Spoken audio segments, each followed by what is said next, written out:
یہ قربانی کا مہینہ چل رہا ہے، اس میں جیسے آپ لوگ سوشل میڈیا استعمال کرتے ہو، بہت سارے لوگ الہاد جو ملحد ہوتے ہیں وہ یہ اعتراض بھی کرتے ہیں کہ اگر یہ قربانی کرنے والے یہ جو جانور خریدتے ہیں یا اس وجہ سے پورا سال اگر یہ قربانی نہ کریں، یہ پیسہ اگر کسی غریب مسکین کو دے دیں یا کسی یتیم کی بیٹی کی شادی کرا لیں تو دنیا، اس پاکستان ہی نہیں پوری دنیا کے اندر غربت بھی ختم ہو جائے، اور یہ جو بیٹیاں انتظار میں رشتوں کے بیٹھی ہوئی ہیں یہ ساری بیٹیاں بھی کیا ہے بیاہ کر چلی جائے۔ اب ان کا اعتراض یہ ہے۔ پھر ہمارے کچھ لوگ جو مسلمان ہوتے ہیں نام نہاد کے، وہ سمجھتے ہیں ہاں بالکل بات اچھی کر رہے ہیں، تو یہ کیا ہے قربانی ہمیں نہیں کرنا چاہیے۔ اب ہم سمجھتے ہیں کہ ہمیں قربانی کرنے کا حکم کس نے دیا ہے؟ اب یہ جو مسئلہ ہم بیان کر رہے ہیں تو کیا یہ مسئلہ، اس مسئلے کا حل ہماری شریعت میں ہے یا نہیں ہے؟ اگر ہے تو کیا ہے، نہیں ہے تو کیوں نہیں ہے؟ وجہ کیا ہے؟ کیا ہے؟ قربانی کے دن رسول کائنات صلی اللہ علیہ وسلم کی شریعت کیا کہتی ہے کہ قربانی کے دن آدمی کا کوئی بھی عمل، قربانی والے دن آدمی کا کوئی بھی عمل اللہ عز و جل کے نزدیک محبوب ایسا کوئی بھی عمل نہیں ہے سوائے کہ وہ اپنے جانور کا خون بہائے۔ کیا ہے؟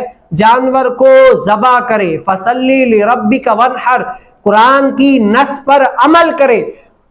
قربانی والے دن اور کوئی بھی عمل اس سے افضل نہیں ہے۔ عمل سب سے افضل کیا ہے کہ وہ قربانی کرے۔ اس دن اگر غریبوں کی مدد کرتا ہے، یتیم کی بیٹی کو بیاہتا ہے یا کوئی بھی غریب کا مدد کر لیتا ہے، وہ عمل اس کا پرفیکٹ نہیں ہے، اتنا اچھا نہیں ہے، اتنا افضل عمل نہیں ہے۔ افضل عمل کون سا ہے کہ اللہ تعالیٰ کی راہ میں اپنے جانور کو کیا کرے، ذبح کرے۔ سب سے زیادہ جو پرفیکٹ عمل ہے وہ کیا ہے؟ وہ یہ ہے۔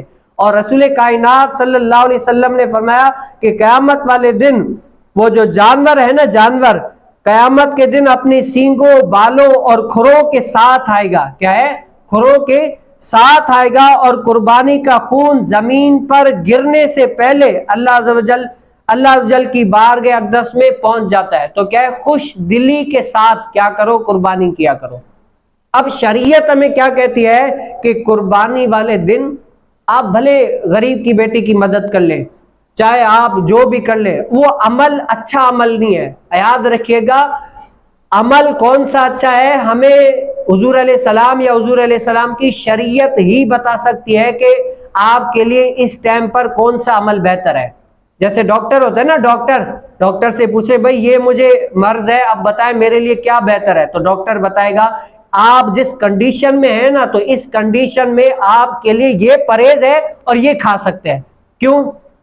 کیونکہ ڈاکٹر ماہر ہے، آپ کو اس سے علاج کرانا پڑے گا۔ اگر آپ اپنی صحت کا خیال رکھنا چاہتے ہیں نا تو آپ کو ڈاکٹر سے مشورہ کرنا پڑے گا، کیا چیز میں کھاؤں، کیا چیز میں نہیں کھاؤں، کیا کون سی میڈیسن ایسی میں استعمال کروں، کون سی نہ کروں۔ تو کیوں؟ وہ ماہر ہے، ایکسپرٹ ہے اس بات میں۔